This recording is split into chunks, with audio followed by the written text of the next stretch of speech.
Meio-dia em Brasília.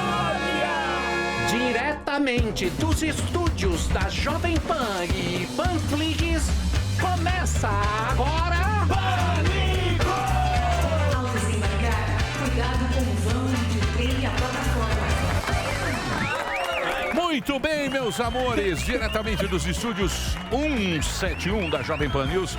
Hoje, nesse programa, temos algo que eu sempre costumo dizer. O mundo não é dividido entre pobres e ricos. Exato. Não tem direita nem esquerda, não tem bonzinho, não tem malzinho. O mundo se divide entre dois tipos de seres humanos. Sim. Os espertos e os otários. E o trouxa. Sempre que o esperto sai de casa, ele de repente se depara com o otário. Quando eles se encontram, sai negócio. Dá negócio. Hoje receberemos aqui, vocês já conhecem essa história, não é? Essa história é antiga, foi preso. Foi preso, já tá solto, ele vem vender curso de trader. Mentira. Exatamente, ele vai ensinar a gente como ser um estelionatário. Se um dia você for preso, como Luiz Inácio Lula da Silva, o nosso querido papai, você já tem aqui dicas. As gírias da cadeia. Por exemplo, você sabe que é um papagaio na cadeia? Papagaio que morre cedo, fala muito. Papagaio é um rádio. Eu não sabia. Chutei. E uma zoiuda? Zoiuda é uma TV. Então você tem toda aqui, ó. Já dá pra se comunicar. Toda a gíria da cadeia, você vai chegar lá, não vai ser um mané. Exato, já chega sabendo. Você já chega um profissional. O Emílio é um jurão. Isso, o jurão é isso. O jurão é um caipirão. É um jurão. Muito curioso isso Legal. aqui, ó. Muito bacana. Tudo bem? Como é que está, dona Mariana? Tudo certo com você? Tudo ótimo e queria agradecer vocês aqui mais uma vez, aqui no Pânico. A última vez foi 17 anos atrás. Exatamente. Em 2005, quando eu lancei o livro. E agora essa aqui é a minha primeira entrevista na vida junto com o Marcelo. Exclusivo, velho. Tudo bem, Marcelo? Você puxou quantos anos de... A prestação 12, 11 e 9 meses. 11, não, porra, cara. É a prestação, né? 9 fugas no meio. Já tem história. Mas como é que é essas coisas? Você foi condenado? Você foi condenado por quê? Pelo conjunto da obra? Pelo conjunto da obra toda, né? Porque tá tudo aqui no livro. Tem no documentário. Porque tem o documentário e tem o filme. Do Wagner Moura. O documentário eu acho melhor que o filme. Ah, sem dúvida. É lógico. Sem dúvida. Melhor, Então, sem dúvida. Muito mais legal. Bem mais legal. Só o fato traduzido. de não ter o Wagner Moura ali já agrega 50 O Wagner não ficou bravo com você. Não. Por quê? O Wagner já não gosta muito de algumas pessoas daqui. Não, mas nossa, O que aconteceu com o Wagner? Fora o fato dele ser um idiota?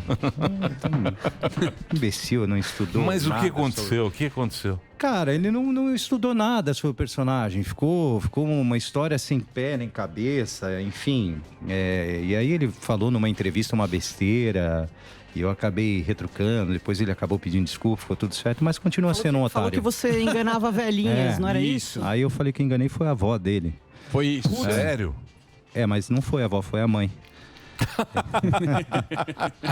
Foi a mãezita. Mas olha, a primeira vez que vocês estão juntos e eu posso falar que a gente também já te conheci. Já. Dá um pouco de medo de você no começo pela sua história. Porque se você Esse cara pegar vai o me documentário. enganar, Não, é assim. O cara falou que era líder do PCC, já roubou avião, enganou a Mauri Júnior. E eu queria saber dessa relação de vocês, Mário, porque você me desculpa. O Cabrini é um cara que entrevista essas pessoas, que faz mais esse jornalismo policial. Você não ficou com a toba na mão a hora que você ia conhecer ele, com todo histórico? Então, me deu um pouco de medo sim, principalmente a primeira vez, porque ele estava dentro da cadeia e ele estendeu a mão pelas grades, Lógico. Né? Aí eu falei, bom, ele vai me puxar, vai pôr um canivete e vai me usar para fugir. Mas não foi nada disso. Mas eu pensei, assim, uns 5 segundos, dou a mão, para melhor dar, senão ele vai dar entrevista. Aí dei, ele obviamente não puxou canivete, nada. E foi sempre muito tranquila as nossas conversas, a nossa relação. E ele acabou me enganando, apesar de eu saber tudo que ele tinha feito. Na verdade... Foi uma aula prática, né? Não foi uma enganação. Eu queria ser enganada. Não que ele não tenha me enganado, ele me enganou. Mas eu queria, porque eu pensava ia ser tão legal ter um capítulo no livro, no documentário, mostrando como é sentir isso na pele. E ele tem essa coisa que ele olha pra você e ele te lê muito rápido, ele vê qual é o seu medo ou qual é a sua ambição. É um psicopata, né? Acho bom, Silas.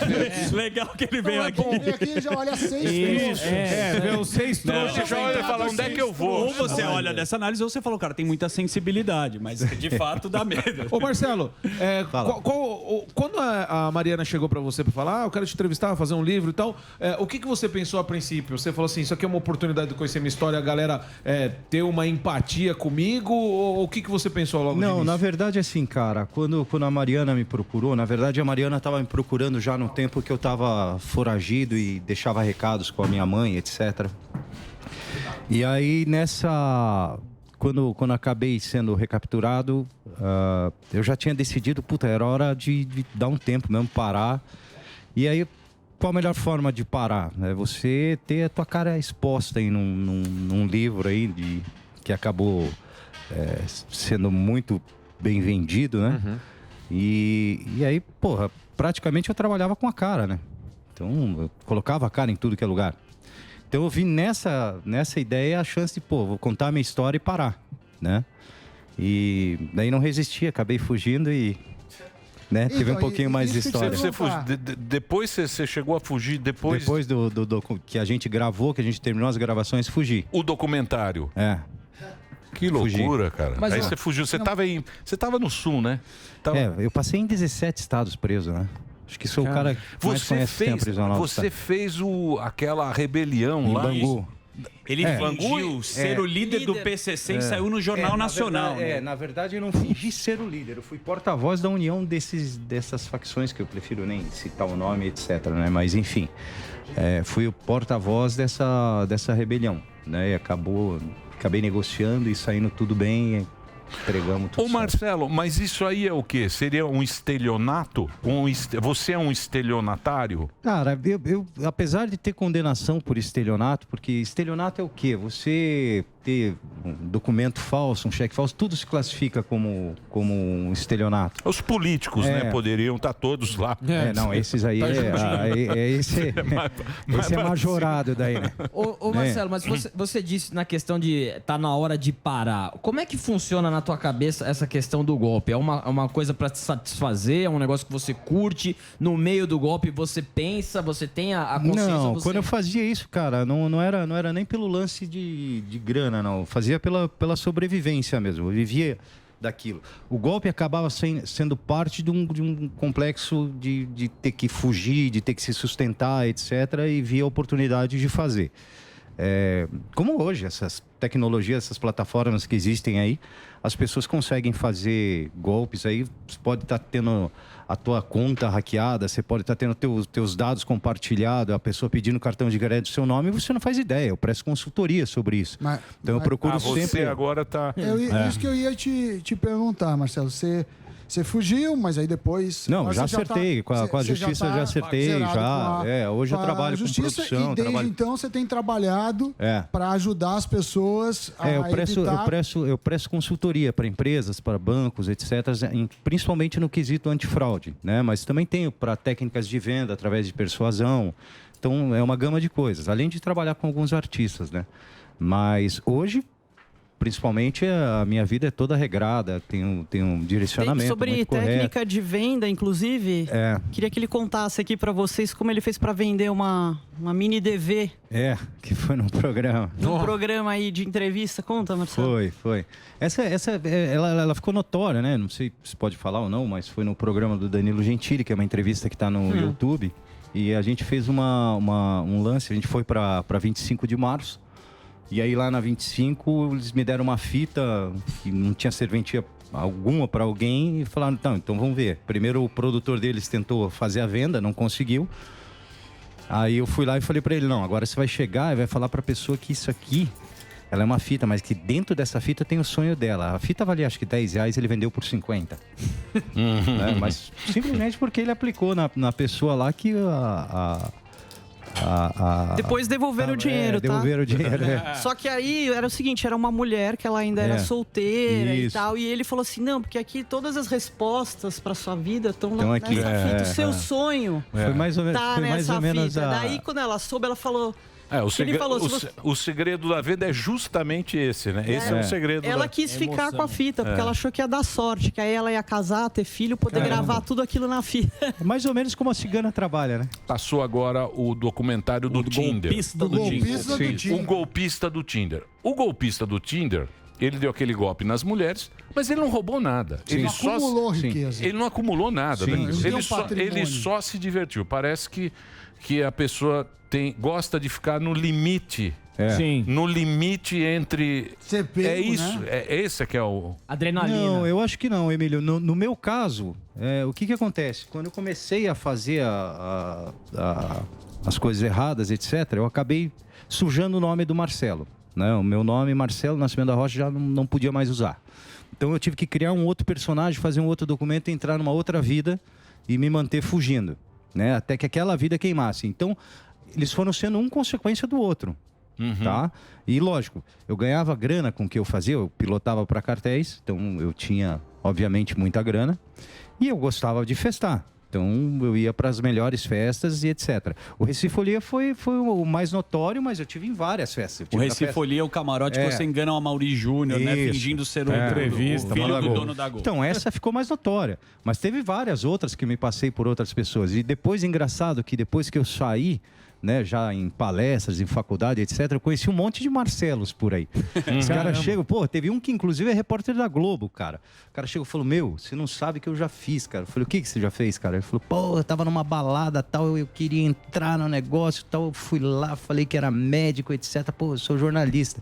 Então, cara... Às vezes é na às zoeira. vezes na zoeira. Então, no o meu lance lá no Recifolia começou na zoeira. Sim. Porra, mas só que daí depois que você dá entrevista pra Mauri Júnior... Não tem como amigo, parar, Não né? tem mais como parar o freio. O camarote inteiro, acho. É. Você já se passou também, se eu não me engano, como baterista... Guitarrista do Engenheiros do Havaí. E como é que foi essa história, mano? Pra entrar na Não é balada? um negócio da muita moral. Não, ser mas não é guitarrista. isso. Ninguém sabe, às vezes, que é o guitarrista. Não, naquela época dava. Ele era bombado. Ei, né? A banda naquela era- época, época dava bom. Hoje, pô... Como é que você fez essa Mas história? agora vamos lá. Você conhece o guitarrista do... Ninguém Ninguém sabe. E o baterista também. Nem o baterista. O baterista Nenhum de nós, né? Tem o baterista do... O baterista do Nenhum de Nós. O batera do Nenhum de Nós. E tem um detalhe divertido que ele trabalha agora também promovendo shows de bandas dos Trabalho anos com alguns 80. artistas, é. E os artistas amam ele. E assim, e sabe por que eles me adoram muito também? Pelo seguinte, há um tempo lá no início, quando saiu Dormindo na Praça lá do Bruno e Marrone, e logo surgiu aquela montoeira de merda que o rádio começou a tocar. Desculpa o palavrão aí. Mas enfim, um dos meus golpes preferidos era vender show de sertanejo para a prefeitura e não entregar, né? Então no rock eu não fiz isso, mas nossa... Vendi muito showzinho de mandava sertanejo. Bruno e Marrone, o cara nunca ia, Cara, né? manda o sinal aí na conta que no dia do show você me paga o resto. Ô Marcelo, Filha da mãe. Ô Marcelo, nessas suas histórias todas aí, qual que é a história que você se recorda e fala assim, eu não acredito que eu tô fazendo isso e que eu saí tranquilo? Tipo, vamos chamar a sua masterpiece, assim. Cara, eu acho que sem dúvida nenhuma aviação para cartel, né, cara? Sim. Voava para cartel, um cartel extremamente complexo e respeitado, etc. Mas enfim, em tudo aquilo que você tem lealdade, né, e você joga limpo, você sai por cima, né? Eu não conheço outro caso de outra pessoa. Sim. Tô te falando, no cartel que eu trabalhava. Uhum. Mas aí tinha todo um lance de apreço pelo chefe do cartel, que me tinha como filho, etc. Viu que a hora já dali para frente ia ser pior. Então, como exatamente parecido com o que retrata o filme. Então, isso me favoreceu nisso. Eu não conheço outro, não tem outro da minha época que os caras sempre falam, não, você pode sair porque você já provou sua lealdade e a gente sabe que você não vai botar o nome de ninguém. E, porra, sair escrevendo com autorização para escrever um livro. Caramba. Né? Então, não é pouca coisa para quem conhece essa vida aí. Ô Marcelo, Vamos você lá. não sente falta de praticar estelionato?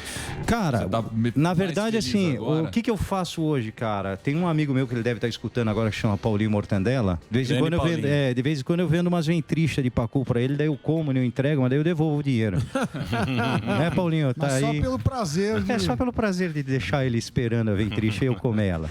Muito bem. A gente está conversando aqui com o nosso querido o Marcelo Nascimento É Marcelo Nascimento da Rocha. Da Rocha. Mudou bastante. Mudou Não sei se bastante. esse é o nome verdadeiro. Isso. Né? O que ele E, fala. e a Mariana Caltabiano. Aí tem que falar com a minha mãe. Isso. Eles têm o livro Vips, a gente tá conversando. A primeira entrevista que eles fazem junto aqui, o Vips, que são as histórias reais de um mentiroso. Saiu pela Matrix aqui, ó. Esse livro já tem bastante tempo.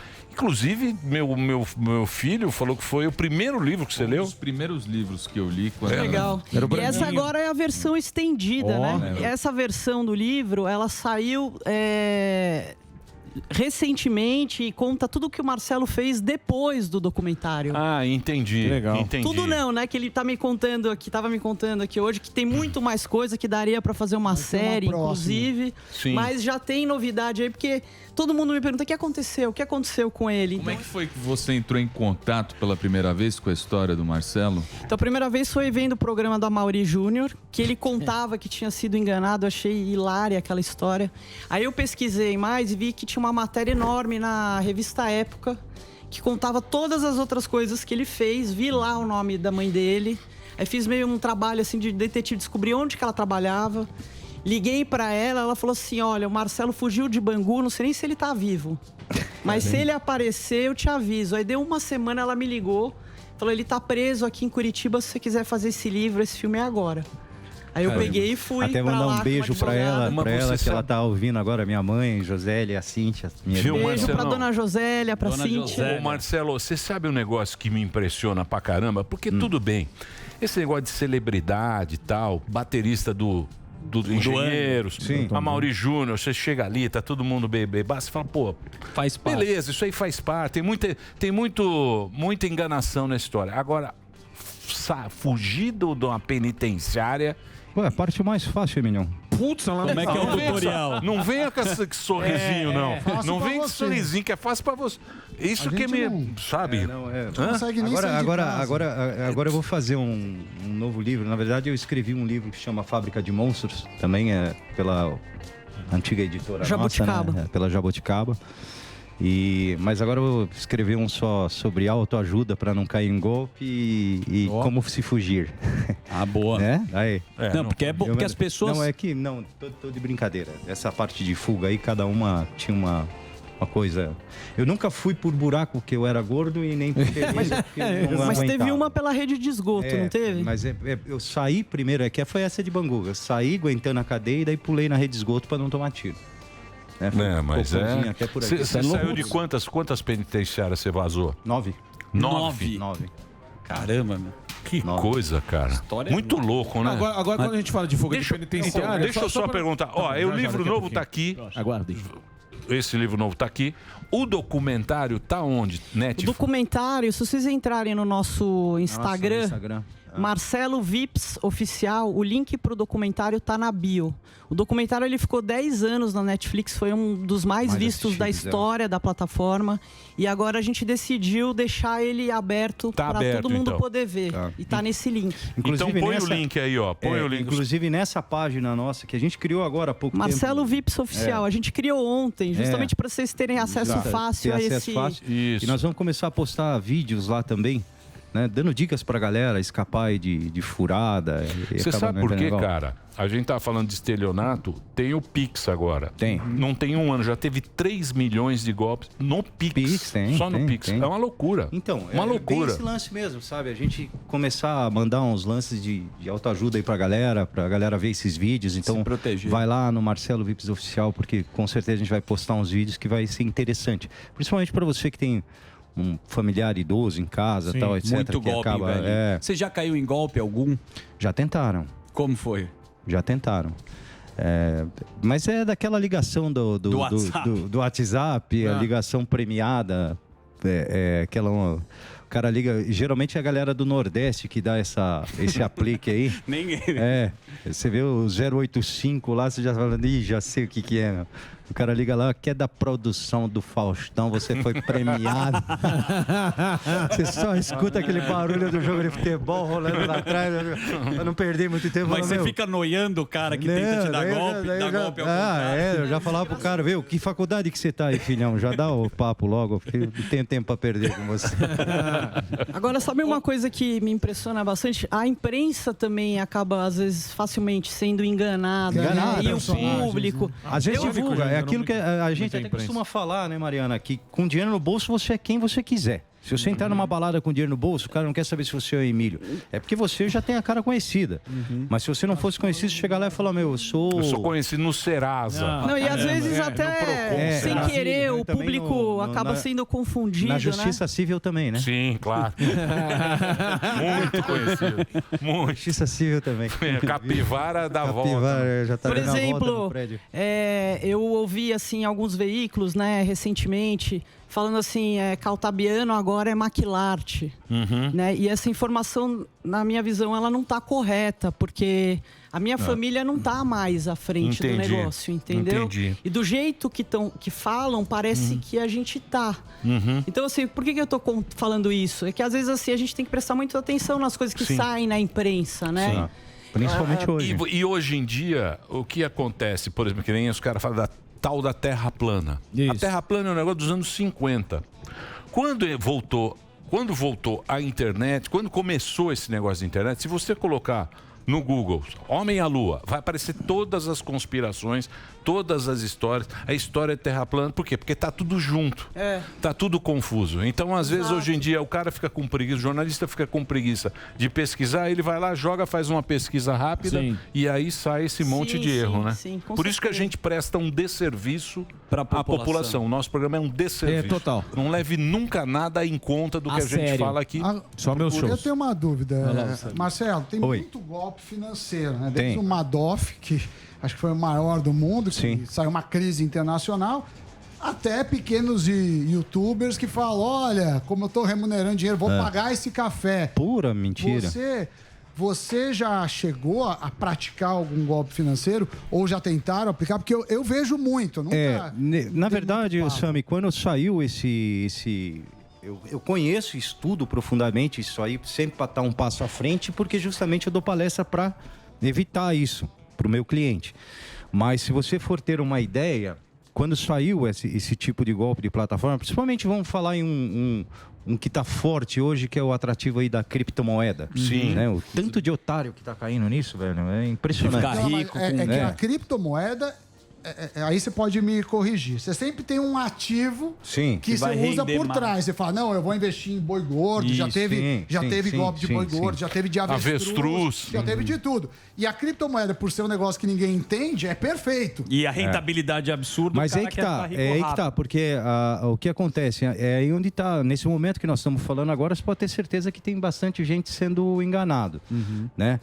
Porque o cara tem lá uma grana, tá parado, talvez a pandemia, vou te dar exemplo aí, por exemplo, nós que prestávamos consultoria e tal, na pandemia parou tudo, parou o pessoal de produção de shows, parou todo mundo. E aí, pô, o cara tá com dinheiro lá, fala, cara, se eu ficar com esse dinheiro eu vou gastar.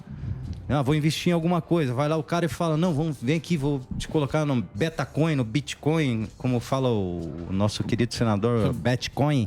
Bitcoin. Né? Bitcoin das criptomoedas do Bitcoin. Daí você vai lá e oferece isso pro cara e fala pro cara, não, você vai ter uma renda de 2 pau, 3 pau por mês. Aí o cara vai e cai na situação. Tem uns aviãozinhos. Que ele tava... você dava R$50, podia ganhar 4 trilhões de reais. Então, mas aí é pirâmide, o próprio Madoff lá, pô, caiu família real. Sim. Ele tinha credibilidade do que ele falou. Caiu né? milionários aqui no Brasil. Mas é por quê? Porque a indicação vinha de uma pessoa importante. Então você acreditava naquela pessoa. Sim. E ele tinha dinheiro. Mas é por isso que eu falo pra você que a minha história no Recifolia, ela passaria em branco se eu não tivesse dado a entrevista pro Amaury Júnior. Mas aí a entrevista para o Amaury Júnior gerou o quê? O cara me emprestar o helicóptero para eu voar no outro dia. Aliás, o Marcelo pilota, né? Avião e helicóptero. Faz sentido, né? E segundo o Amaury, bem, né? Então, assim... não, mas eu voo bastante, já voei bastante. Você continua? Não. Passar perto de avião hoje, a Federal acho que me joga lá dentro. Outra coisa que a gente mostra ali, né, no livro, também no documentário, é como muda o tratamento de acordo com quem as pessoas pensam que você é, né? Quando ele chegou lá na festa, ninguém olhava na cara dele, assim, tipo, até maltratava. É o gordinho. É um gordinho. A hora que acharam que ele era o dono da Gol... Todo mundo queria uma passagem de permuta. ele virou o cara mais importante da festa, né? Porque é bom você ser dono da Gol, né? Você Lógico, é oferecer permuta. É, e fiz dono da primeira Record classe também. Os pra todo atores mundo. queriam tudo permutinha. E dono da Record também, de lá com as massagem. meninas. Fez um teste. Tem, né? Que não pode falar não. O cara é o rei do camarote, pô. Não, mas você sabe que eu acho legal? Eu acho legal o Amaury entrevistando ele, porque o Amaury, ele precisa, ele precisa pegar, ele fala, como é que está lá? Gol, a Itapemirim. Aí ele falou, Itapemirim temos os ônibus, tá? Ele tentando. Constantino, um abraço. E o Henrique Constantino falou depois que ele queria ter ido na festa e feito tudo que o Marcelo fez, se passando por ele. Sim. Talvez não conseguiria. Até um abração pra você, Henrique, se estiver escutando aí, ó. Foi ótimo ser você por alguns dias. Muito bem. Marcelo, qual que foi a primeira vez que você falou assim, eu acho que eu sou bom em ludibriar a turma aí? Que você fez alguma coisa e falou assim, eu acho que daqui dá pra eu sobreviver nesse ramo aí? Cara, eu não pensava fazer isso profissionalmente, assim, pra ganhar dinheiro não. Mas eu acho que lá com 16 anos eu já tinha essa percepção de que conseguia enganar facilmente, manipular, né? Mas tudo, o princípio de tudo é a persuasão, né? Sim. Persuasão. Se você tiver certeza daquilo que você fala, você vai passar a informação correta. Aí as pessoas às vezes perguntam, Marcelo, você mudou? Não. Eu só não faço mais coisa errada. Sim. Mas eu uso a mesma técnica que eu tinha para fazer o negócio lá do outro lado, eu uso para cá e funciona muito bem. Né? Até porque hoje nós estamos produzindo uma geração de inúteis, né? Questão de dinamismo aí, nossa senhora. É uma turma trouxa, né? Cara. Você acha que é uma geração... Eu não sei Falei se pro é Alba. trouxa. Eu não sei se é trouxa. Se é trouxa. Não sei se é trouxa, porque o tempo é diferente. Mas eu acho que são mais de inúteis mesmo, de falta de dinamismo. Atitude. Falta muita atitude nessa. Cara, eu nunca vi tanto jovem entrar em depressão, cara. Veja os tempos que nós estamos vivendo. Os caras entrando em depressão, o cara chorando, o cara... eu não consigo fazer nada na minha vida e esperando cair do céu. Pô, não vai cair do céu. É falta do quê? É pai frouxo também, não? Cara, não sei, eu acho que é outra época. Na nossa época a gente tinha o lance de brincar muito na rua, né? Muito pé no chão. Eu acredito que tenha sido isso. Hoje você pega a molecada e parece que vem com chip, cara. Meu filho de 6 anos, ele liga o videogame sozinho e joga. Sim. Entendeu? Eu não sei mexer naquele videogame. Ele vai lá, liga e fala, pai, funciona assim, ó, tal. Mas emocionalmente é fraco. É frouxo. Então, espero que nessa geração de agora, não. Mas assim, uma geração que você pegar de uns 20 anos pra baixo, aí Você fala o quê? Os bebês agora? Não. Não, é só os filhos dos filhos agora. Sim. Vai demorar. Que nem o Emílio fala que antigamente nós era criado igual o Preá, né? Preá. Um monte de filho. Comia terra. Engordava na rua. Hoje você vê Né? criançada com alergia, passando pompom em tudo que é lugar. Olha o pililico aí. O pililico, olha lá. Olha o pililiquinho. Pililico tem Eu sou um 3 puta frouxo. iPads. Marcelo, se olhasse pra mim... Bateria em você nessa... A gente Não vai ia dar ser um cara mais trouxa pra a gente vai cair dar o que pix eu. do Sami. Faria um cuecão. Eles Chame de cara e ia matar, se formou em Harvard. Mas não Mas é bem adianta, você ia tonto. me ver uma puta trouxa. O que eles falam? Você pode se formar na NASA. Não, mas não é que trouxa é trouxa. Trouxa não tem Trouxa diploma. nasce, Não importa, né? Trouxa não tem Trouxa não tem diploma. idade. Na importa, verdade, não tem na graduação. verdade, acho que é bem isso aí. Todo dia de manhã acorda um trouxa Isso, e um mesmo. malandro. E fatalmente, durante Dá as match. 24 horas, eles vão se encontrar. Mas Aí- às aí vezes, negócio- mas aí dá negócio. acontece o problema que eu já falei com o Emílio. Tem lugar que tem muito esperto e pouco pouco trouxa. Tem que lugar importar o aí trouxa. precisa importar pra dar um equilíbrio. Importar o Brasília é o caso. Brasília é o Você caso. nunca pegou nenhum Político. político? Puta, peguei demais. Cara. É mesmo? Demais. Aí você ficava mais feliz, né? Nossa senhora. Aí dava com gosto. E aí, falar em política, alguém já foi atrás de você pra falar, vem ser aqui deputado, federal, senador? Já, mas eu tenho minhas limitações morais aí, né? Muito Mas bem. teve- Chega por aí, né? Muito bem. Alguém que você Boa, falou, Macedo. poxa, putz, eu prejudiquei essa pessoa e ficou com dó. dó, assim, que era uma pessoa Não, porque eu pensava antes de fazer, né? Eu não Nunca pegava uma foi pessoa, assim. não pegava uma pessoa que Pegar a tiazinha. aquilo ali, quem?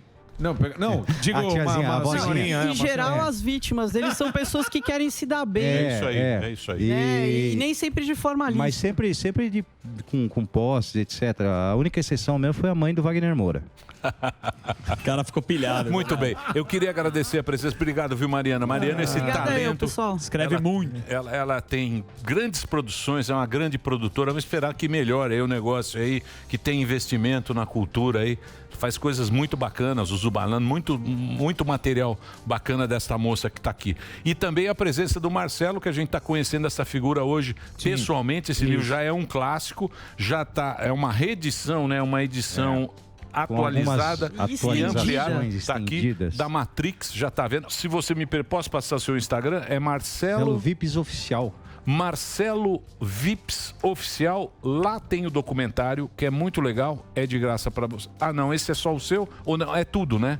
Então, é isso. Esse aí mesmo. Marcelo Vips Oficial. Você coloca tudo junto, lá tem o documentário e tem também muitas dicas. O Marcelo vai estar por aí. Pô, Marcelo, Cara, muito obrigado. Queria deixar um abraço grande para vocês, foi um prazer. Estava esperando muito a oportunidade de estar aqui com vocês. Mandar um abraço pessoal lá da Confraria do Nico, tá todo mundo ouvindo. Tuca, Fábio, Dutra, todo o pessoal. A Confraria do Nico. Uma confraria que a gente frequenta lá em Curitiba. Minha mãe. Só pra ex-mulher que você não mandou um abraço. Não, pra ex-mulher não. Vou mandar pra mulher só. Minha esposa Ellen tá lá em casa. Valeu. E obrigado, Mariana. Valeu. Obrigado. Muito bem, meus amores, estamos de volta aqui na programação da Jovem Pan para todo o Brasil. Hoje uma presença ilustre nesse programa de altíssima categoria, trazendo um pouco da filosofia pra gente, trazendo um pouco de conhecimento e um papo muito bacana, muito gostoso. Está aqui o nosso querido professor Luiz Felipe Pondé, com lançamento. Está aqui o livro na minha mão, tem o lançamento e tem o curso. A Existência no Século XXI. E hoje nós estamos homenageando você e os filósofos. Os três grandes. Os três tenores. Os três grandes aqui. É o Pavarotti. Isso. E também o professor Barros também, que sempre dá colher de chá aqui, mas hoje... Clóvis, né? O Clóvis, o professor Olha, Clóvis, a que gente tá sempre com dá uma colher de chá. desfalque aqui do... E eu vou dizer uma coisa pra você, ô Pondé. Você sabe uma coisa que eu acho bacana? É de vocês terem levado esse conhecimento, o conhecimento acadêmico, para toda a galera através de rede social, através disso. Eu acho que isso não tem valor, porque se hoje você entrar em Pondé, em Cortella ou em Karnal, você tem, não sei quanto, mas deve ser 100 ou 200 vezes mais do que visualização, do que em Unicamp, do que em USP ou do que em qualquer outra coisa. Sim. Então é uma democratização do pensamento e o talento de vocês e o jeito que vocês falam, simplificando, que é um... Muito obrigado. Eu acho muito bacana isso, Parabéns. cara. Então, parabéns a vocês. É uma homenagem que a gente faz para vocês, porque a gente acha muito legal. Eu e os meus colegas. Receba com carinho. Obrigado. Popularizamos eu a acho filosofia muito para bacana todos. isso, poder compartilhar aqui com a nossa audiência, que era uma coisa difícil, né? A gente sabe que é um... E a academia tem uma certa inércia, né? Assim, o processo todo aí, às vezes, são poucos alunos que têm acesso, tem uma linguagem técnica típica em que a gente se comunica e escreve. E esse trabalho que a gente começou a fazer, tudo mais ou menos sem querer, o meu caso específico começou quando eu fui para a Folha, especificamente. Pouco antes, quando eu estava no Estadão, nos anos 90, eu comecei a escrever, entrevistar filósofos e tal, quando eu estava na França, no doutorado. Mas quando eu comecei a assinar a coluna da Folha semanal, em 2008, aí veio essa inserção toda derivada daí. Mas, sem dúvida nenhuma...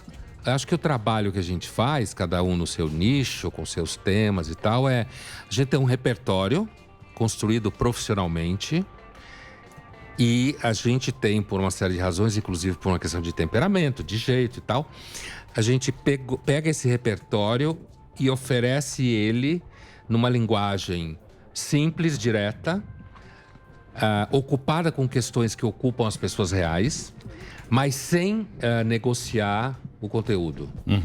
Acho que é essa questão específica. Mas é uma grande contribuição que vocês fazem aí para todo mundo. Muito bacana, por isso que a gente sempre gosta de divulgar aqui. Posso fazer uma pergunta? Pois já não, Cortella. a respeito, Pois não, Cortella. Deste grande livro, que já tive o prazer, é claro, de ler.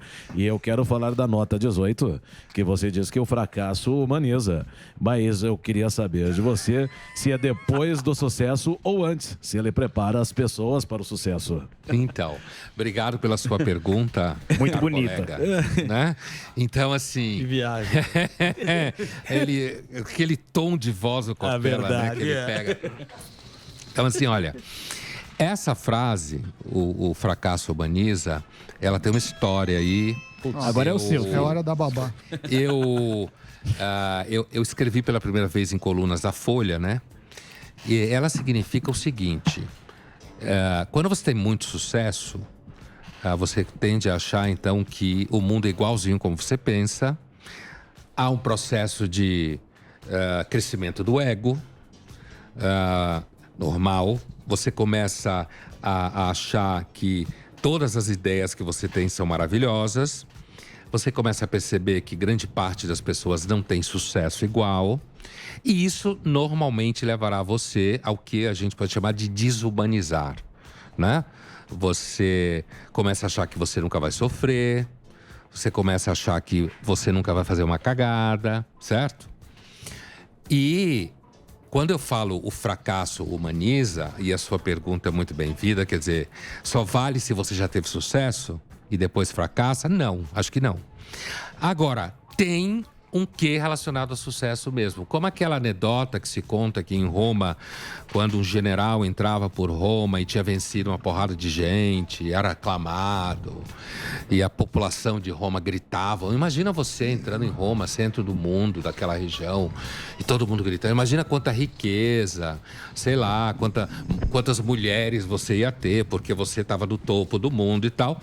E aí, alguém chegava no seu ouvido, né? Essa é a anedota, de que alguém falava no seu ouvido assim, ó, lembra que você é pó.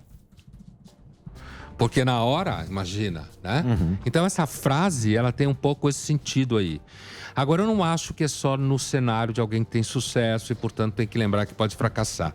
É no cenário geral. Por exemplo, quando você envelhece, você começa a iniciar um fracasso fisiológico. Aí você se torna mais sensível ao sofrimento físico dos outros. Certo? Certo. Então, não acho que é só num ambiente do sucesso, mas eu pensei ela primeiro nesse ambiente, mas ela vale na vida como um todo, eu acho. Todo. Muito bem. Principalmente hoje que todo mundo vende sucesso por aí, né? Sim. Essa mentirada do cacete. Excelente pergunta, Cortella. Parabéns. Eu vou fazer uma pergunta para você agora. Professor, tá sobre o metrô Ana Rosa ou não? Não, nossa palestra vai ser na Noruega no final do mês. Não esquece disso, coloca dia 30. Ele tava no piano. Eu queria falar, tava tocando Beethoven. Eu queria falar sobre o sucesso, que eu já li o seu livro, muito bom. Li em 2 dias, porque eu sou muito rápido. Eu queria saber se o sucesso também é um como é que eu posso dizer? O sucesso é uma questão de escravidão. Você procurar o sucesso eternamente, você é um escravo dessa busca. Queria que você dissertasse sobre isso. Olha só, veja só. Você viu que eu li o livro, né? Não, olha só. Ele está interpretando o Karnal, certo? Sim. Então há um humor. Há um humor na questão. Bela análise. Só que a pergunta que ele fez é uma pergunta, assim como a do caro colega Cortella, são perguntas altamente procedentes. Né? É claro. Sim. O formato é assim, mas o conteúdo da pergunta é altamente procedente. Fantástica. Né? Então, assim, se o sucesso é a escravidão, sem dúvida. Assim como as redes sociais em geral. Perfeito. Você querer aumentar o engajamento continuamente, você querer resultado, querer números, é uma das coisas que enlouquece em redes sociais, é porque é muito metrificado, né? Você tem números precisos, é uma aritmética a favor do seu desespero. E aí tem uma temática, uma questão que é a seguinte: quanto mais sucesso você tem, mais sucesso você tem que ter. É que nem o PIB, não pode parar de crescer. Né? Então, há essa escravidão no sentido macro, mas também é uma escravidão pequena ali no sentido psicológico micro do dia a dia. Eu consegui mais, não consegui, porque eu não consegui, será que eu vou conseguir, será que eu vou crescer, será que eu dou conta de todas as demandas? Aí entra em moda burnout, fica todo mundo falando que está esgotado E aí vai fazer curso para não ficar esgotado e o curso esgota. Porque eu não conheço fórmula mais terrível para combater a ansiedade do que fórmula que gera ansiedade e você combater a ansiedade. Sensacional. Dando Então, acho que spoiler sim. do seu livro na página 135, a pergunta aqui que eu mesmo coloquei. Dinheiro compra felicidade e amor? Interrogação. Você cita Nelson Rodrigues e faz um belo passeio sobre comprar a felicidade e comprar o amor. Compra? Então, essa é uma pergunta clássica do Nelson Rodrigues, né? E assim, eu não vou lembrar exatamente o que eu escrevi aí, porque eu esqueço tudo que eu escrevo. O amor ele fala que compra. Eu esqueço tudo que eu escrevo. Aí ele falava que o amor compra tudo. O dinheiro, o dinheiro né? compra Até tudo, amor sincero. até o amor verdadeiro. O Nelson falava isso. Que a força do argumento... compra até o amor verdadeiro. Compra até amor verdadeiro. A força do argumento do Nelson é justamente esse até amor verdadeiro. Isso. Porque a ideia normal é que o dinheiro compra amor falso. Que a pessoa está por interesse. Isso. Só que a afirmação do Nelson, ela pressupõe de que o dinheiro é capaz de gerar certas condições materiais prévias, que você pode associar, por exemplo, a, sei lá, classe executiva. Uma bela viagem. Uma bela viagem, Comer uma trufas. casa de charme, comer coisas sofisticadas e tal. E que essas condições materiais prévias, elas podem pôr em marcha uma experiência afetiva verdadeira. É isso que o Nelson quer dizer, né? Então, é possível dizer que alguma medida, sim. E o Nelson era escatológico, ele era hiperbólico, ele exagerava os argumentos para chegar no que ele queria dizer, mas ao mesmo tempo permanece sempre a sensação de que se você é a pessoa que bancou a ida ao roteiro de charme na França, a classe executiva, se você é a pessoa que bancou, mesmo que a outra pessoa viveu uma experiência de afeto que desabrochou pela beleza estética do ambiente e digamos assim, do silêncio, que hoje em dia você ficar a sós em silêncio com alguém já é um luxo, né? Sempre tem algum idiota gritando perto de você. Então, assim, a pessoa que bancou talvez fique sempre em dúvida. Puta, será que foi só porque eu tenho dinheiro? Então, acho que é uma questão irresolvível. Mas no meio de campo, em alguma medida, é mais fácil, de repente, se apaixonar aí do que se apaixonar pegando 8 horas para Praia Grande. Perfeitamente. Ô Pondé, tem muitas questões irresolvíveis, né? Tem muita coisa que não tem solução. Tem. E por que a gente não aceita as coisas que não têm solução? Por exemplo, hoje em dia as pessoas não aceitam mais a morte, que é algo inerente da vida. É a grande certeza da vida. Impostos também. Impostos também.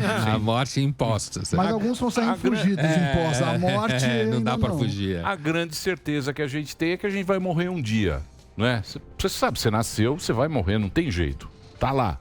Mas parece que, porque, tinha religião, tinha outra vida, tal, não sei o quê. A gente aprendeu outro jeito, depois veio a secularização, a ciência, e a ciência parece que você é uma máquina, que você vai chegar, o médico vai falar, isso aqui é um defeito. Tanto é que a gente fala, nossa, morreu?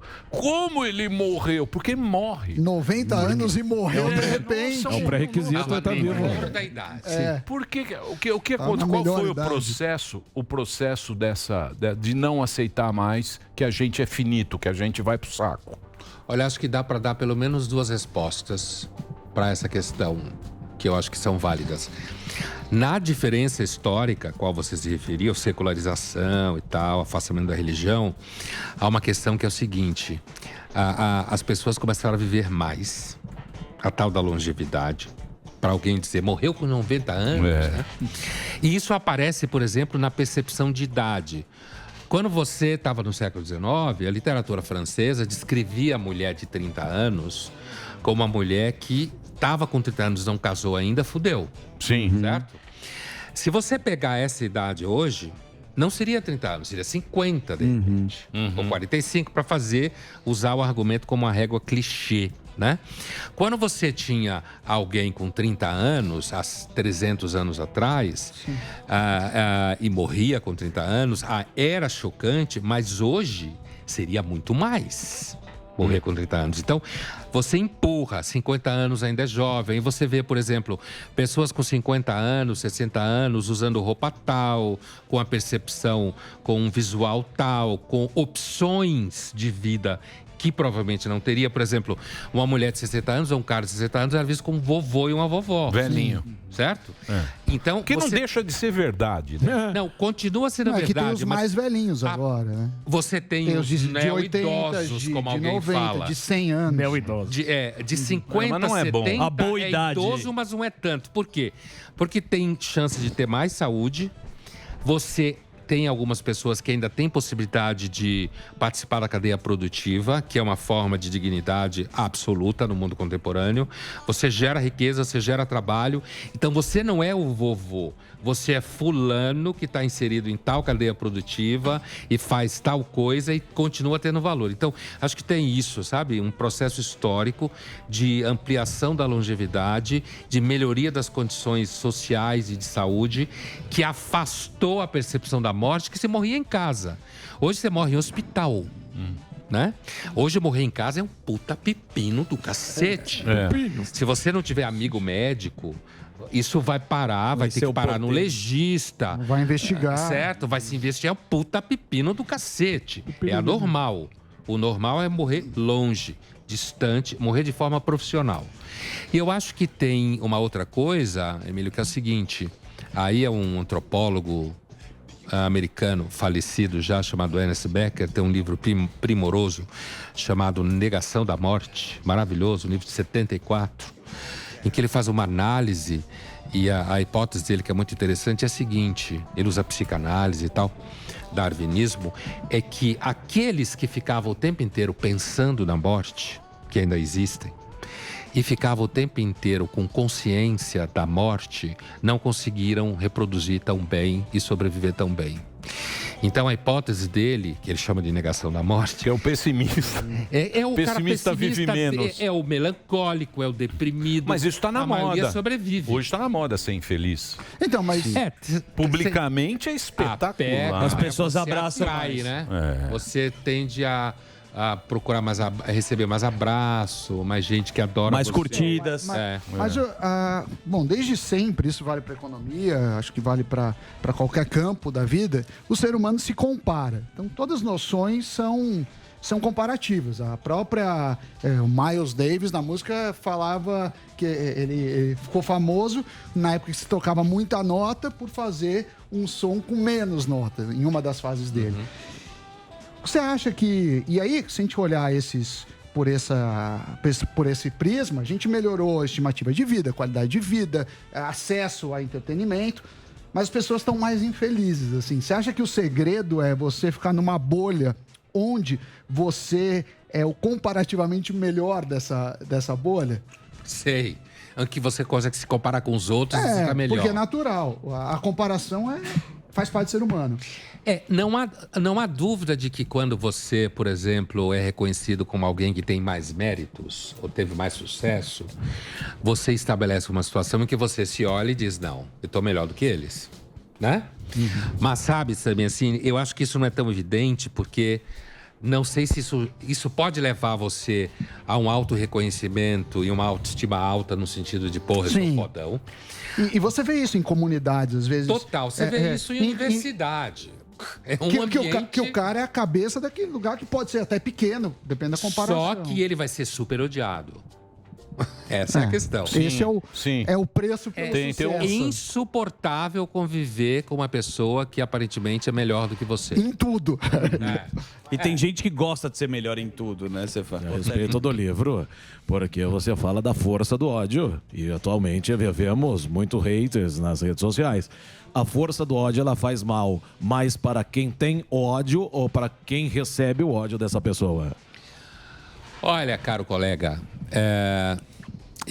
do ponto de vista da experiência pessoal, nas redes sociais especificamente, eu não tenho essa experiência, não porque eu não tenha haters, imagino que eu tenha, mas porque eu não tenho contato com eles. Né? Já falei aqui em outros programas que as minhas redes sociais são todas profissionalizadas e tal. Então eu não sei o que é ser odiado do ponto de vista de eu ler e sim de alguém me a gente sabe o mas de forma geral. Conversa com nós.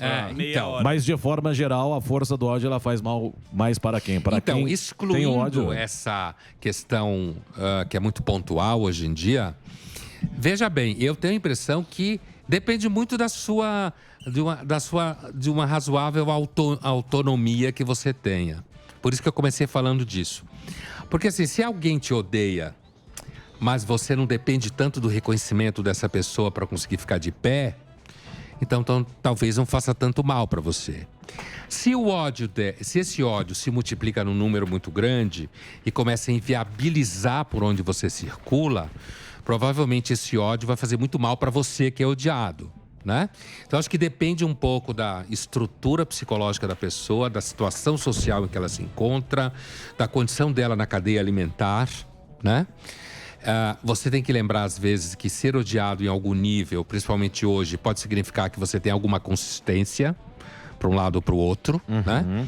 Agora, para quem odeia, eu acho que quando você se dedica a odiar alguém, deve fazer muito mal para você o tempo inteiro, porque você vive de certa forma com o freio de mão puxado, né?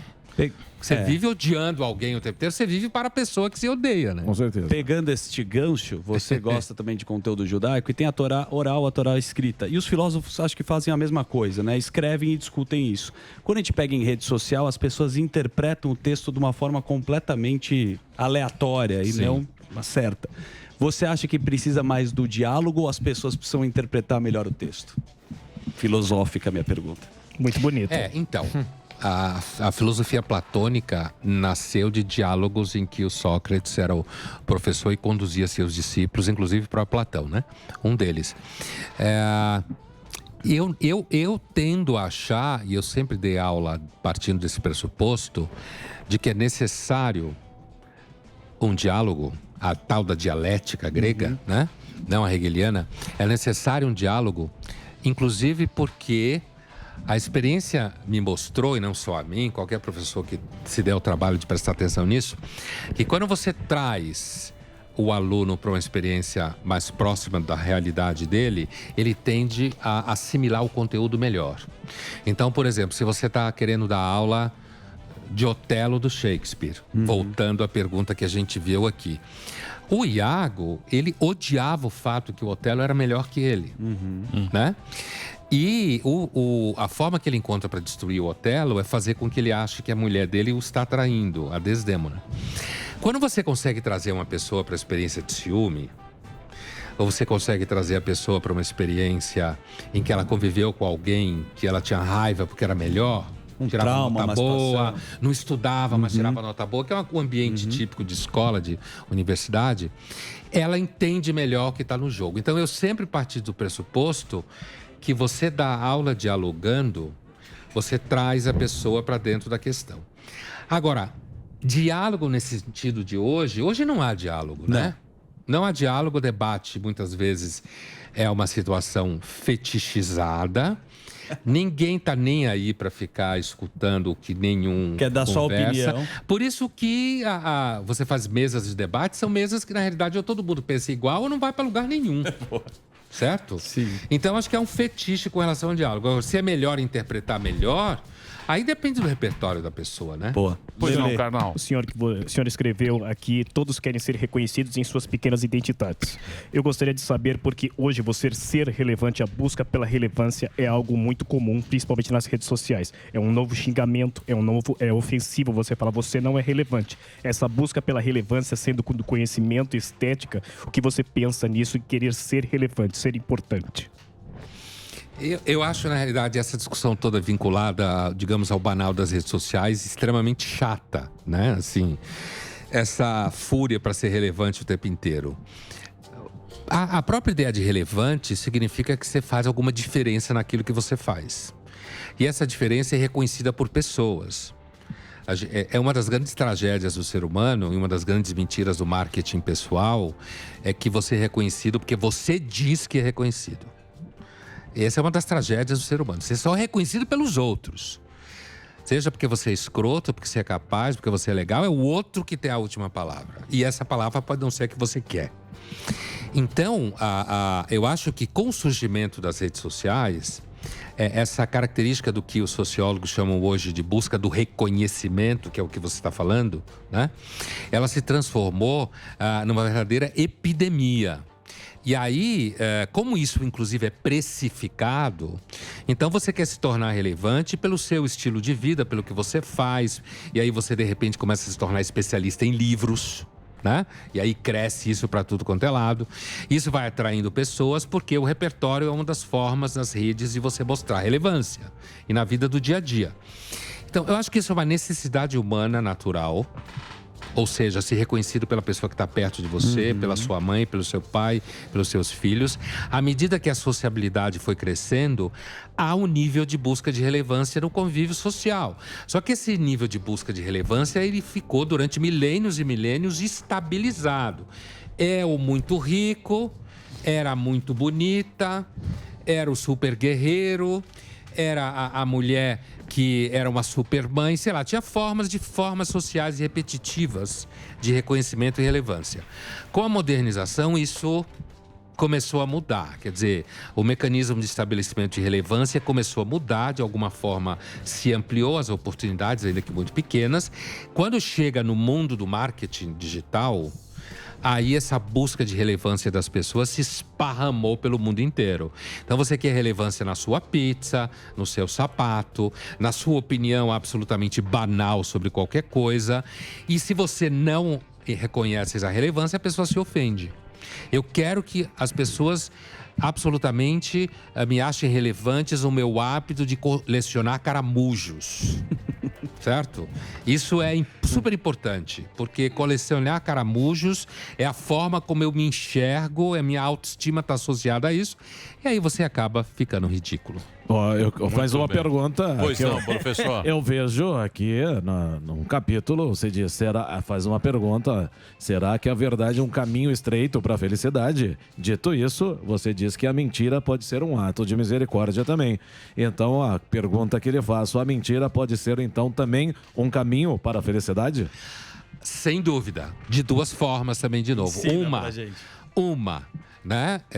Então, é o Pondé no Pânico ensinando a você mentir. Né? Como mentir. Mas mentir guia prático. Mentir é bom para quem também se sente... Amor, eu engordei, sabe essas coisas. Então, para quem se sente inferior... Pô, você mente pra mulher. Você fala, você tá linda. Tá linda, você maravilhosa. nunca fala, está gorda.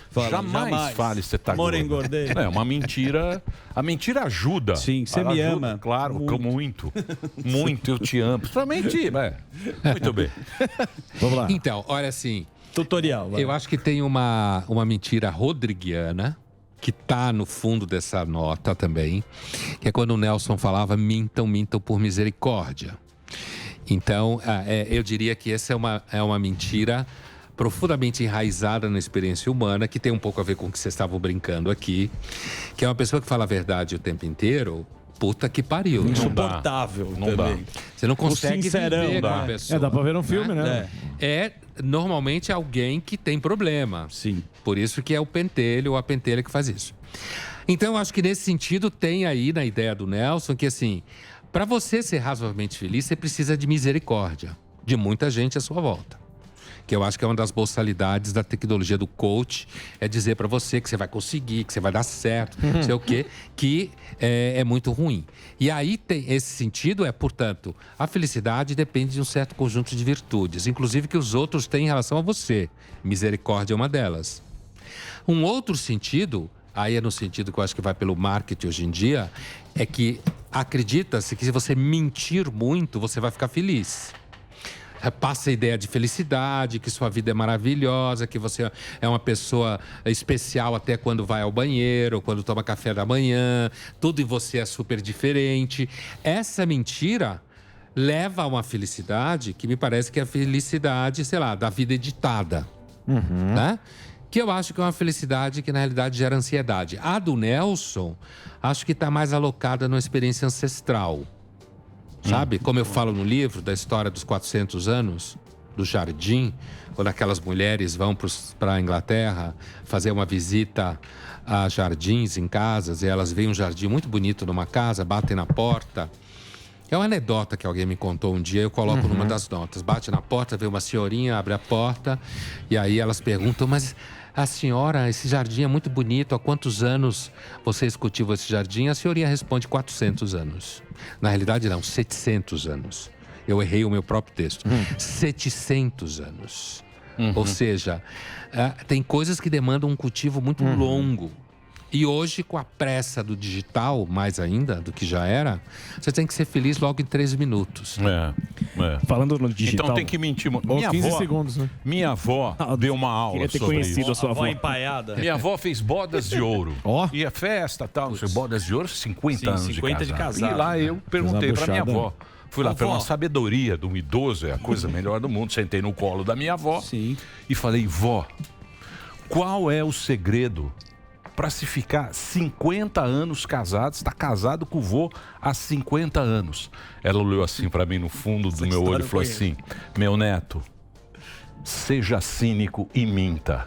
Minta muito. Olha aí. E Tá desliga vendo? o aparelho auditivo. É isso aí. É a mentira do... Pra manter. Meu querido, o século XXI, que é o que vocês vão discutir, eles dizem que a gente está saindo do mundo da comunicação, da informação, para ir para o mundo da influência. Diz que hoje em dia é mais a influência que manda mais. É isso mesmo? Olha, acho que primeiro a gente tem que pegar leve com a previsão, porque a gente nunca sabe. Em 2019 se fazia muitas previsões sobre o mundo, né? Sim. E tomamos na cara. Mas assim, eu entendo o que você quer dizer no sentido de que a influência é o modo de lidar com o conteúdo de informação. Você lida de tal forma, de tal formato, com certa competência, e aí você cria essa commodity chamada influência, dos influenciadores e tal. Então, se você tinha uma primeira fase, que era a circulação de conteúdo, a tal da informação, e geração de conteúdo, agora tem uma fase que está muito clara, que é, às vezes, você pode nem ter muito conteúdo, mas se você tem impacto de influência, você gera dinheiro e gera capital. Então, acho que é uma leitura da forma como o capitalismo se organiza e parece estar se organizando para até metade do século XXI, pelo menos. Agora, como você falou, quer dizer, o meu curso Existência no Século XXI, que eu falei no começo, que tem esse recuo filosófico para dar um pouco de conceitos melhores, o objetivo do curso, na última aula que está no programa, é discutir se o século XXI será do marketing, da mentira e da psiquiatria. Então, eu vou sustentar essa tese ao longo do curso. Meio que respondendo para você agora sobre essa coisa da influência. Eu acho que o século XXI vai ser muito dominado pelo marketing, já é dominado pelo marketing, e daí a influência. Né? Porque o influencer está trabalhando com marketing. Né? O tempo inteiro. Afinal, ele está vendendo algo. Mentira, porque quando o marketing para de vender só sapato, ele tem que mentir cada vez mais. Basta ver comercial de banco, onde todo mundo é feliz, jovem, descolado. Isso é uma mentira, né? O banco bonzinho. Meu, imagina, essa banco mentira legal. de fundo. Eu fico Banco revoltado. legalzão. Eu fico revoltado quando eu ligo a televisão e tem lá um banco bonzinho. Não existe banco bonzinho. É que nunca ninguém negociou uma... Colocou uma propaganda que é uma terraplanismo dívida. mental. E moral, né? Claro que é. Bom, e aí, por último, da psiquiatria, no sentido de que, assim, cada vez mais se toma mais remédio, e não só porque você é doente, apesar que o conceito de doente na longevidade, ele fica confuso, né? Porque você vai lidando com a doença no dia a dia, isso vai esticando o seu usufruto do corpo e tudo mais que vem junto com o usufruto do corpo. Mas as medicações hoje, elas vão tanto no sentido de combater a ansiedade, combater a depressão, quanto de elevar a sua capacidade de responder a demandas. Que o caso clássico é o Viagra, quando surge lá atrás. Levanta a capacidade, levanta é um verbo que tem tudo a ver Muito com Viagra, mas levanta a capacidade de enfrentar demandas da vida, não só no âmbito sexual. Então, eu tenho a impressão que o século XXI, ele sim vai ser muito da influência, do marketing, da mentira. E quando você mente muito no nível como esse, você vai ter que tomar muito remédio. Muita ansiedade. Muita ansiedade. Boa. Então, mas aí, por exemplo, a filosofia, ela ajuda a consolar as pessoas. Eu vejo muito isso, porque se você pegar um livrinho como esse, você abre a sua cabeça e você começa a entender mais ou menos Outra perspectiva. Eu acho que todo filósofo, né? Eu acho que era um cara meio triste, né? Era um cara meio zoado. Pensa né? muito. Não é o Não Pondé. tem um Falando filósofo sério agora. ruim. Falando Isso eu sério. sei, eu sei que você tá falando sério. Eu tô falando sério. É um pelo- questionador. Pelo Eu sei. seguinte, porque é um cara que você vê que ele tá meio deslocado ali, né? Ele tá procurando. E às vezes a gente começa a ler, por exemplo, aqui você cita vários, né? Você faz um compilado bacana sobre os pensamentos, né? É um cara assim que. Atormentado. É um cara atormentado, né? Você sabe. Mas ajuda os outros. Ajuda, mas sofre. Não, ajuda. Ajuda. A tua pergunta, há um debate muito antigo em relação ao surgimento da filosofia, que na realidade é o tema do último livro que eu escrevi. Eu escrevi, mas está no prelo, né? Que é o debate acerca do seguinte: qual é a origem da filosofia? O espanto, no sentido de maravilhamento com as coisas, ou é o desencanto? Certo? Então, você tem alguns filósofos que discutem isso até hoje e defendem a ideia de que a origem da filosofia na Grécia e o motor dela é um certo desencanto com as coisas, que vai ao encontro do que você falou. Um certo desencanto de perceber que a alegria e a felicidade, às vezes, depende de uma certa ligeireza no tratar com as coisas, né?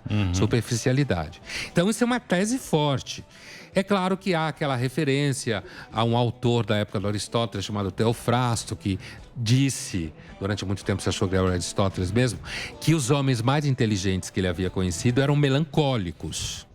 Essa imagem do vínculo entre a melancolia e o conhecimento é muito poderosa, bate até no Freud. Você vê a distância no tempo, né?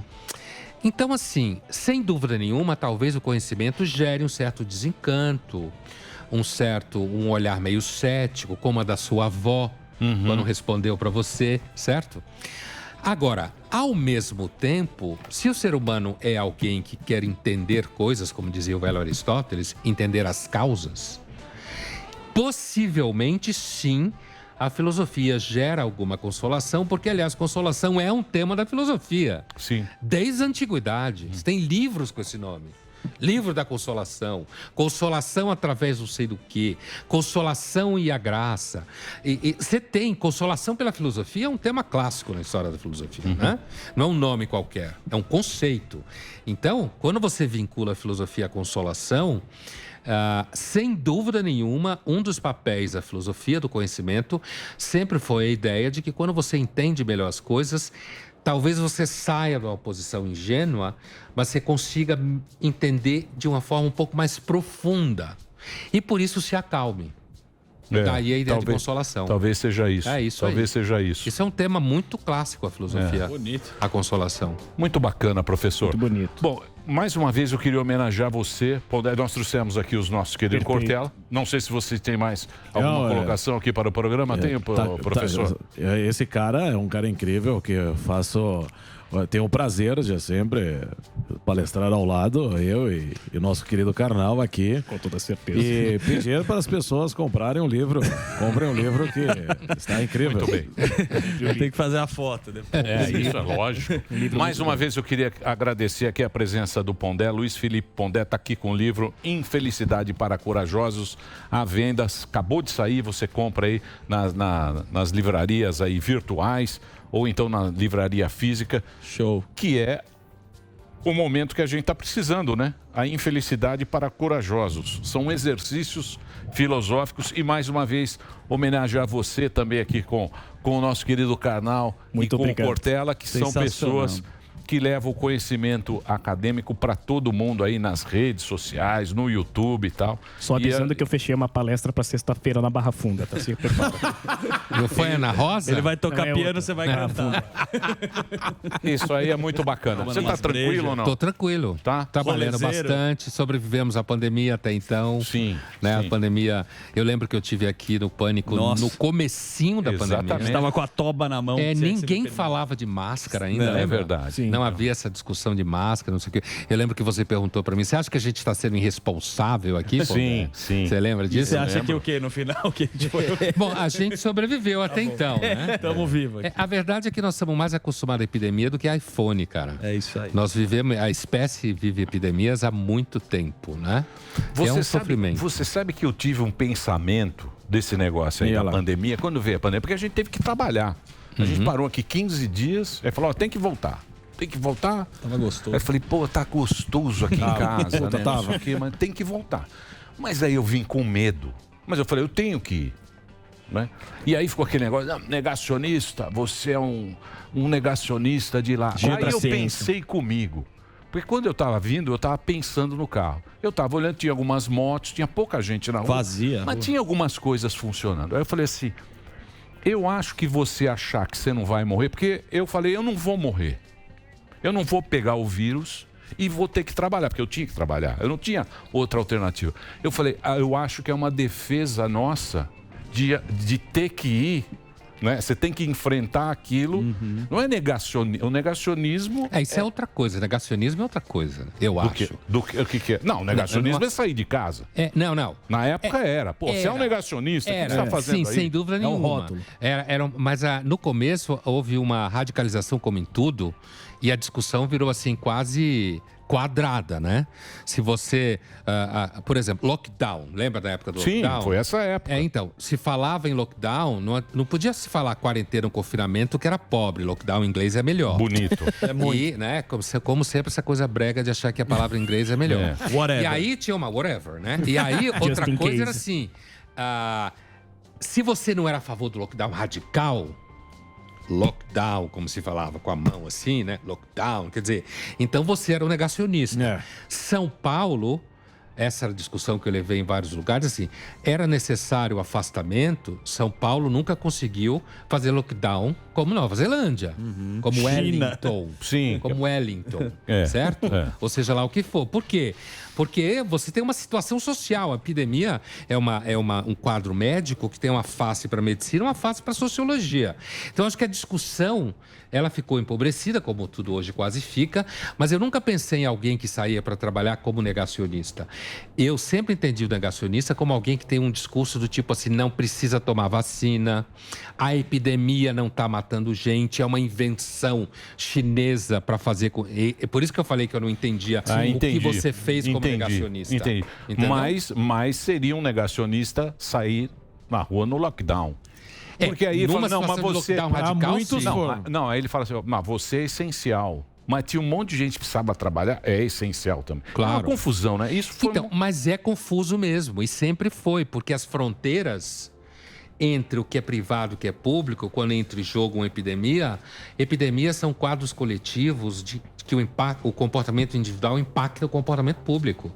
Ela pressiona o contrato social. Não há uma solução completamente limpa. Se você tem uma situação social pequena, homogênea, clara, segura, você pode instituir formas de confinamento mais seguros. Ou ser a China.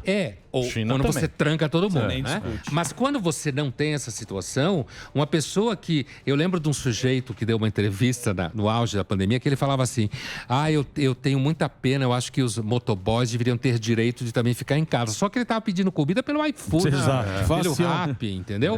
Então, muita gente que discutia esse assunto era um sujeito alienado, que estava no seu apartamento, trabalhando em home office. Escondendo que não os tinha funcionários. não tinha sua situação de risco econômica, não estava com risco de ir para o saco com nada, e você ficava ali trabalhando e você achava que todo mundo podia ficar. Ao mesmo tempo, isso que eu acabei de descrever, não é argumento para você cuspir a cara dos outros, não usar máscara, não evitar o contato, entendeu? Isso que eu chamo de burrice no debate. Entendi. Uma coisa não é outra coisa. Não é assim, né? Você acha que um dia a gente vai discutir isso muito, né?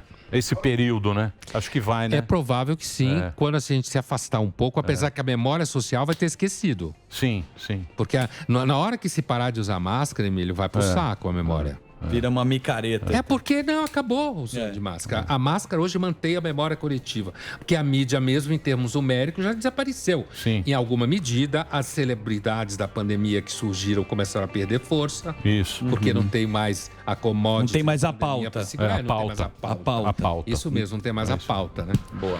Muito bem, que papo bacana, Que hein? gostoso Muito que bom. foi. Pondé sempre é bom. Mais Uma uma vez, alegria. o livro tá aqui, ó. Já é para você comprar nesse momento que a gente está precisando encarar a infelicidade para corajosos, e tem também o curso do Pondé. Mais uma vez, obrigado, Pondé. Eu que E a nossa agradeço. homenagem a você, e obrigado por você vir compartilhar aqui com a nossa audiência um pouco dessa Sabedoria. sabedoria. Muito obrigado. Muito obrigado a você também, Carnal. De nada. Vamos socar Obrigado no aos piano. colegas. Como tá na Vamos socar- CNN? Tá excelente, estou de férias aguardando novo programa. Aliás, um grande beijo pra Gabi, minha companheira. Como é que está a Gabi? Gabi, Gabi tá bem. linda, hein? O rei do muito supino, bonita, hein? Muito bonito. E o supino? Eu exercito meu corpo e minha mente. Eu faço isso. parte desse novo tipo de Cortella, filósofo. e o joelho? O joelho bichado.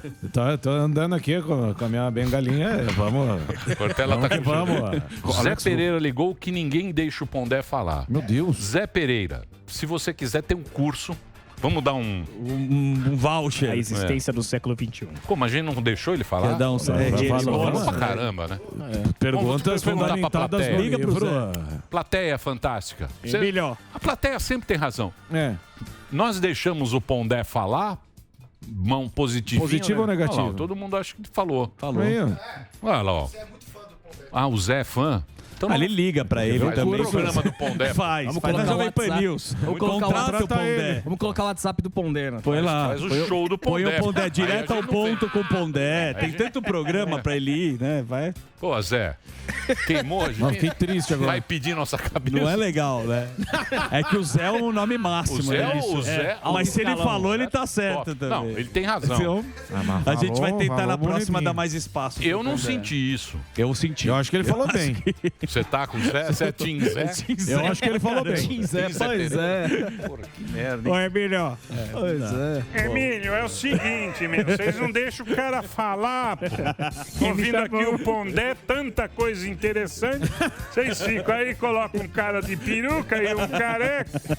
Tem graça nenhuma isso, é informação e a prestação de serviço. Quem me chamou? Você é Jovem Pan, pô. Quem me É assim que eu te ensinei. Quem me chamou? Quem me chamou? Não, não é isso. Fala assim, Mas é quase bravo. igual, é quase igual. melhor. A imitação Zé é sua. bravo pra caramba. É melhor. Porra. Um abraço, Zé pro Pereira. Zé. Grande Carimbou Zé. muito estacionamento. Grande pra mim. jornalista, grande jornalista. Muito obrigado, Bora. gente.